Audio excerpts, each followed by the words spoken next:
নির্বাচনের যে মাঠ, সেই মাঠ কালকে থেকে প্রচার শুরু হবে। আমরা ইনশাল্লাহ নির্বাচনের প্রচারণার নিয়ম নির্বাচন কমিশনার কর্তৃক নির্ধারিত এবং নিয়ম অনুযায়ী নির্বাচন পরিচালনা নিয়মকানুন মেনে আমরা প্রচারণা করব। আমরা ইতিমধ্যেই লক্ষ্য করেছেন যে পোস্টাল ভোটারের যে কারচুপি করেছে একটি দল বিভিন্নভাবে সারা দেশে, যে তারা পোস্টাল ভোটার কারচুপির মাধ্যমে একটা মানুষের যে ষড়যন্ত্র করেছে, এটা ইতিমধ্যেই প্রমাণিত হয়েছে। আগামী নির্বাচন 12 তারিখে ঘিরে আমাদের সাধারণ মানুষের মধ্যে শঙ্কা রয়েছে।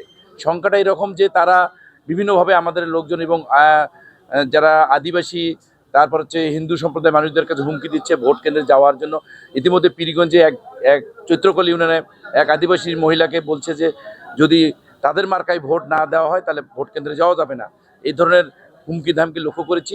ভোট কেন্দ্রেও এই ধরনের তারা প্রতিটি কেন্দ্রে প্রায় 200-250 তারা ক্যাডার রেডি করতেছে, যাতে করে ভোট কেন্দ্র দখল করে এরকমের ষড়যন্ত্র করতেছে। এবং ইতিমধ্যেই যারা ভোটার স্লিপ দেওয়ার নামে আইডি কার্ড নিচ্ছে এবং নিয়ে তাদেরকে বলতেছে যে এই আপনাদেরকে আমরা দেব, প্রতি মাসে বিভিন্ন ধরনের সাহায্য দিব, বিশেষ করে চিড়া মুড়ি, তারপরে তেল সাবান, তারপরে হচ্ছে আপনার ডাল চাল ডাল এরকম দেবে।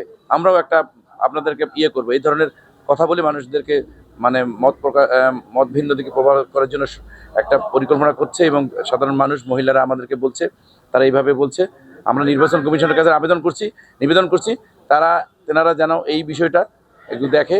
আমরা চাই উৎসব মুখর নির্বাচন, গ্রেপ্তার সহ কোনো কিছু যাতে করে উৎসব মুখরের জন্য প্রতিবন্ধকতা সৃষ্টি না হয়। রংপুরের মানুষ, পীরগঞ্জের মানুষ অতির আগ্রহে 12 তারিখে নির্বাচনে অংশগ্রহণের জন্য অতির আগ্রহে বসে আছে। দীর্ঘ 17 বছর ধরে মানুষ ভোট দিতে পারে নাই।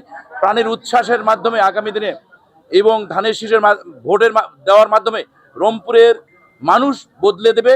রংপুরের মানুষ আমরা বদলে দিতে চাই।